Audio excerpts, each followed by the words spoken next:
Hello বন্ধুরা, good morning সবাইকে। সবাই কেমন আছে? আশা করি খুব ভালো আছে। তোমাদের আশীর্বাদে আমিও মোটামুটি একটু ভালোই আছি।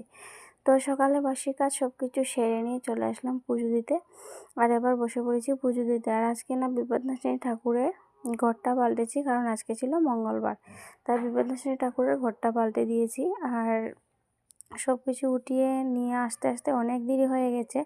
আর এমনিতেই সকালে বাসি কাজ করতে করতেও আমার অনেক লেট হয়ে যায়। আর ঘুম থেকে উঠতেও আমার দেরি হয়। আগে উঠতাম 5টার সময়, আর এখন 6:30 বেজে যায় ঘুম থেকে উঠতে উঠতে।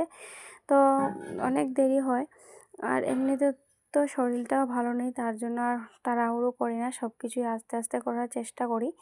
তো এবার পুজোটা আমার দেওয়া হয়ে গেছে। এবার চলে যাব রান্না করতে। আর খুব গরমও লাগছিল, মানে স্নান করে এসো এত গরম কি বলবো, মানে পুরো আমি ভিজেই যাচ্ছি, এত গরম।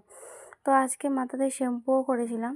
শ্যাম্পু করে মাথাতে একদম তেল দেই না, মানে তেল দেইনি আমি। তো ওর বাবাকে বলছিলাম আমার মাথাটা খুব ঘোরাচ্ছে, একদম ভালো লাগছে না, আমি ঠিকভাবে দাঁড়াতে পারছি না, তুমি কি আমার মাথায় একটু তেল দিয়ে দেবে? তো ও আমার মাথায় একটু তেল দিয়ে দিল। তেল দিয়ে বলছে তোমার চুলে একদম জট লেগে গেছে, তো চুলটা একটু ছাড়িয়ে দিই।